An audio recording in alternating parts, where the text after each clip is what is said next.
Assalamualaikum warahmatullahi wabarakatuh. Perkenalkan, saya Cindy Aprilia dari kelas 6D akan mempresentasikan hasil PPT saya yang berjudul Perbandingan Sistem Administrasi Negara Indonesia dengan Sistem Administrasi Negara di Thailand.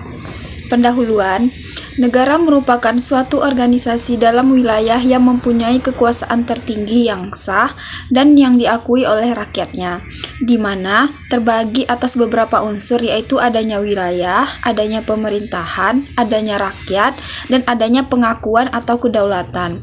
Sedangkan administrasi adalah proses kerjasama yang dilakukan oleh dua atau lebih demi tercapai tujuan yang telah ditentukan bersama. Dan untuk perbandingannya adalah dua hal atau lebih yang dibandingkan dengan hal lainnya. Administrasi negara, perbandingan merupakan perbandingan administrasi di dua negara atau lebih yang berbeda. Mengingat pada pendekatan terhadap administrasi negara itu berbeda-beda, maka akan melahirkan pandangan yang berbeda pula. Dari perbedaan tersebut, maka lahirlah perbandingan. Pada dasarnya, perbandingan dilakukan untuk mengetahui berbagai macam organisasi kenegaraan serta kegiatan setiap organisasi dalam tujuan negaranya. Selanjutnya itu unsur-unsur administrasi negara. 1. Manusia, penjabat kenegaraan atau pemerintah dan masyarakat yang dilibatkan. 2. Tujuan, mewujudkan kebijakan negara, memecahkan permasalahan negara. 3. Memenuhi kebutuhan masyarakat dan melayani masyarakat. Keempat, kerjasama, berbagai mekanisme dan cara kerja rencana program, prosedur, briefing, rapat, dan sebagainya. Yang kelima, sarana, gedung, kantor, perabotan, dan kendaraan. Selanjutnya, sistem ekonomi Indonesia. Saat ini, Indonesia menganut sistem ekonomi Pancasila yang disebut praktek cenderung liberal. Negara Thailand secara resmi disebut kerajaan, The Kingdom. Dalam bahasa Thailand sendiri disebut Raja Anachak Thai, Raja Adya Cakra Thai atau Pratnet Thai, Pradesa Thai atau Mueng Thai, dibaca Meng Thai, di mana persis dengan versi bahasa Inggrisnya yang berarti negara Thai. Ditinjau dari segi geografis, negara Thailand terbagi menjadi 6 bagian, antara lain di bagian utara terdapat perbukitan di mana gajah bekerja di hutan dan udara musim dinginnya cukup baik. Di sebelah timur laut terdapat plateau yang luas yang berbatasan dengan sungai Mekong, dataran tengah yang sangat subur, daerah pantai timur dengan resor-resor musim panas di atas hamparan pasir putih, pegunungan dan lembah di barat, serta daerah selatan yang sangat cantik. Di sebelah barat dan utara berbatasan dengan Myanmar, di timur laut berbatasan dengan Laos, di timur berbatasan dengan Kamboja, dan sebelah selatan berbatasan dengan Malaysia. Kekuasaan tertinggi negara dipegang oleh seorang raja. Sistem pemerintahannya adalah konstitusional, monarki absolut. Dalam pemerintahannya, negara Thailand dipimpin oleh Perdana Menteri dari anggota-anggota parlemen dari pemimpin partai yang mayoritas. Selanjutnya, faktor-faktor ekologis yang mempengaruhi administrasi negara Thailand. 1. Faktor ekonomi. Ekonomi Thailand tidak didasarkan pada sistem pasar, tetapi berdasarkan pada sistem retribusi. Kegiatan ekspor-impor dikendalikan oleh raja, barang yang dihasilkan dihimpun dalam satu pusat, penimbunan pusat. Kemudian saat membagi ke dalam sektor-sektor tertentu dalam jumlah tertentu.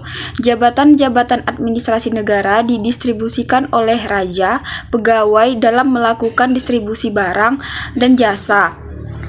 Pegawai dalam melakukan distribusi barang dan jasa. Oleh karena itu, terdapat pencampuran antara ekonomi dan administrasi.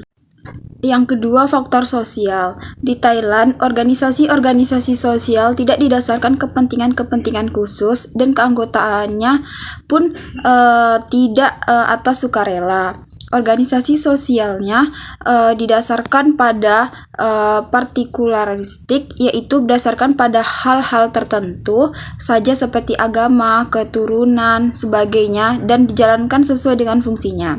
Pengaruh faktor sosial terhadap administrasi negara. Administrasi tidak berperan dalam pembuatan kebijakan yang tepat untuk rakyat, melainkan berperan dalam mengimplementasikan kebijakan tersebut untuk rakyat dan menilai apakah kelompok kelompok-kelompok sosial berpartisipasi untuk raja atau sebaliknya.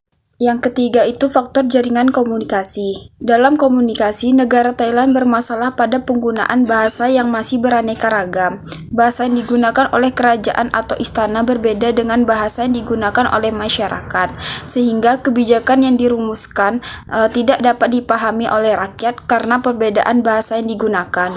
Dampaknya terhadap administrasi negara yaitu perilaku administrasi negara yang kurang responsif terhadap permintaan publik karena adanya communication gap tersebut. Perilaku administrasi negara kurang mencerminkan keinginan-keinginan dari masyarakat. Begitupun sebaliknya, administrator negara cenderung bertindak arbiter atau sewenang-wenang.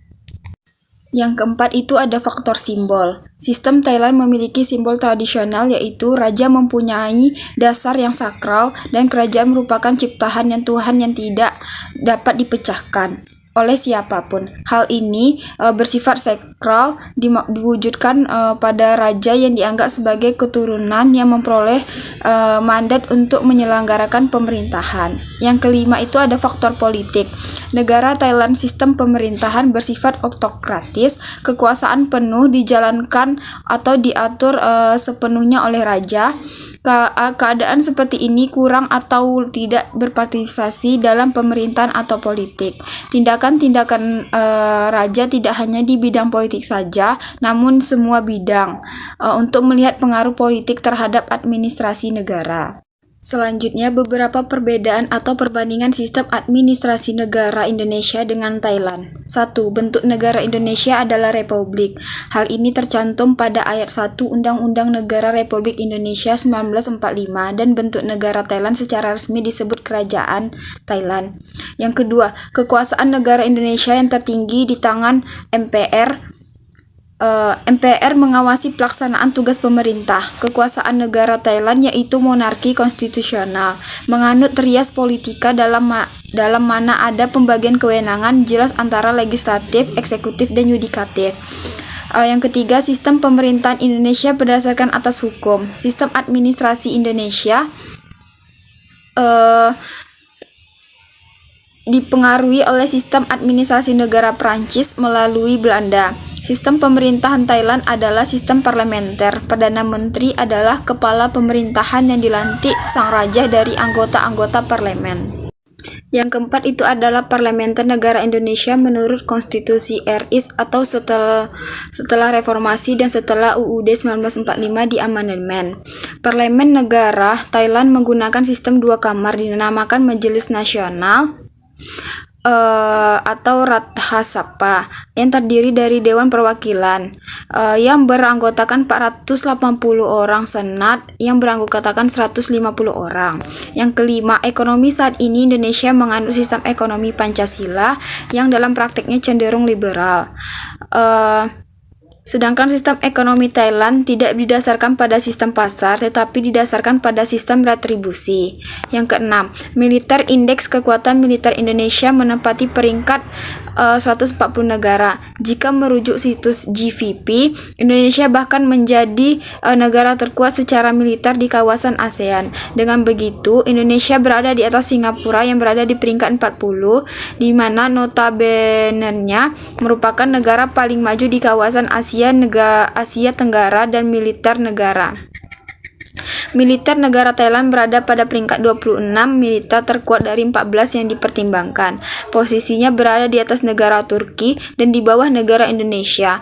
Thailand tercatat mempunyai 3.061 personel aktif dan 200.000 personel cadangan. Yang ketujuh, sistem politik negara Indonesia yaitu demokrasi didasarkan pada prinsip prosedur dan kelembagaan yang demokratis. Politik Indonesia adalah kedaulatan rakyat yang termanifestasi dalam pemerintahan dan presiden setiap 5 tahun. Negara Indonesia menganut demokrasi konstitusional. Sistem politik negara Thailand saat ini dilakukan dalam rangka sebuah monarki konstitusional yang demokratis, di mana menteri adalah kepala pemerintahan dan raja yang turun-temurun adalah negara, peradilan independen dan eksekutif dan legislatif. Yang kedelapan, sistem sosial budaya Indonesia sebagai totalitas nilai, tradisi dan tata laku manusia Indonesia harus mampu mewujudkan pandangan hidup yang dan falsafah negara Pancasila ke dalam segala segi kehidupan berbangsa dan bernegara. Di Thailand, organisasi-organisasi sosial tidak didasarkan atas kepentingan khusus dan keanggotaannya tidak didasarkan atas sukarela. Yang ke-9, sistem komunikasi Indonesia merupakan sebuah kajian ilmiah yang dikembangkan di perguruan tinggi sebagai upaya pengindonesiaan atau pribumisasi ilmu komunikasi dengan menggunakan wawasan keindonesiaan. Negara Thailand bermasalah pada penggunaan bahasa yang beraneka ragam. Selanjutnya, kekurangan dan kelebihan sistem administrasi negara Thailand dan Indonesia. 1. Dengan sistem pemerintahan yang konstitusional, monarki absolut, kekuasaan pada raja tidak terbatas dengan kekuasaan tertinggi negara adalah raja, sehingga pemerintahan bersifat otoritas ini perlu diwaspadai karena khawatir terjadi penyelewangan kekuasaan. Sistem ini condong ke arah sentralisasi. Sedang sistem Indonesia berdasar sistem konstitusi hukum dasar, tidak bersifat absolut, dan kekuasaan tertinggi di tangan MPR dan bersifat demokratis. Yang kedua, di bidang sosial, organisasi sosial berdasar pada partikularistik, yaitu berdasarkan pada hal-hal tertentu saja seperti agama, keturunan, dan sebagainya, dan dijalankan sesuai fungsinya. Negatifnya, pengaruh faktor sosial terhadap administrasi negara ini berperan dalam mengimplementasikan kebijakan tersebut untuk rakyat dan menilai apakah kelompok-kelompok sosial berpartisipasi untuk raja atau sebaliknya. Tetapi dengan modernisasi dari partikularistik kemudian berhimpun ke organisasi. Yang ketiga itu struktur kelas di Thailand berangsur terbuka, yaitu kemungkinan adanya perpindahan dari kelas satu ke kelas lain, dari yang rendah ke tinggi ataupun sebaliknya. Hal ini berdampak positif karena itu artinya pemerintah memberikan kebebasan untuk memperoleh derajat yang tinggi dengan prestasi pengendalian kepada negara yang ia peroleh. Keempat, di bidang jaringan komunikasi, dalam pengorganisasian penggunaan bahasa kurang baik dibandingkan dengan Indonesia, karena Indonesia walaupun memiliki bahasa yang beragam tetapi memiliki bahasa nasional yakni bahasa Indonesia, sedangkan di Thailand antara bahasa yang digunakan di istana dan masyarakat berbeda. Maka dampaknya perilaku administrasi negara kurang responsif terhadap pemerintahan publik. Administrasi negara cenderung sewenang-wenang.